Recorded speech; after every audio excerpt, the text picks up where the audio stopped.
pack up again.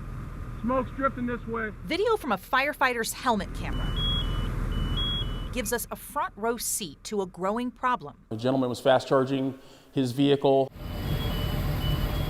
An electrical vehicle caught fire while rapidly charging at a gas station. We were on scene for about 4 to 4.5 hours before the fire consumed the battery and all the contents. Captain Mike Tavalez with Adams County Fire Rescue says dousing a lithium battery with water just doesn't work. And these fires can burn for hours, smolder even days later. You know, imagining a room full of mouse traps laying on the floor, and one triggers off, and the ones next to it, start to trigger off, and it causes this chain reaction. And so it's very similar to what's going on inside that battery compartment.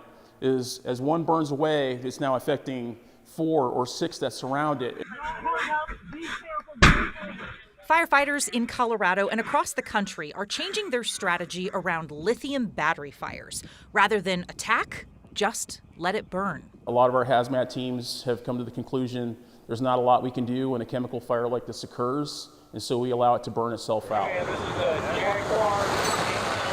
South Metro Fire Rescue has shared video of their EV blanket used to cover the burning car so it can be moved from a garage or trees or anything else that could catch fire nearby. To the layperson, most definitely looks like, what are these guys doing? They're not doing anything.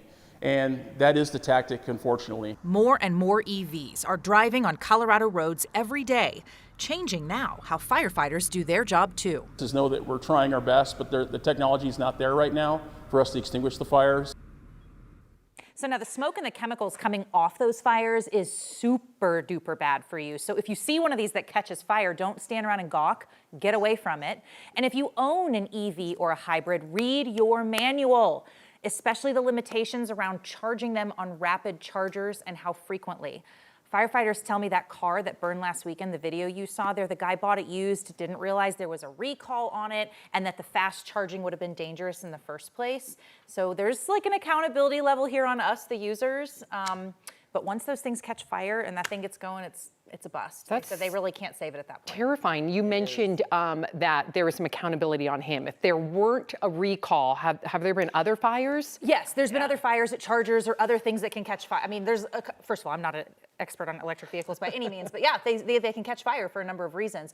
One of those, it was a scooter in the garage with a battery that caught fire and then caught the Tesla next to it on fire, and they got them both out of the garage before the garage caught on fire. You just got to be careful about this stuff. It's scary stuff, and these cars are so prevalent. I mean, the three of us, we all have an electric vehicle in our families. Like everyone has one. You've got to be diligent about this stuff. Yikes. And if you see a firefighter look like they're doing nothing, they are. That's the strategy now, right? Like kind of let it go. So be careful. Careful. Good information. Thank you, Jenny.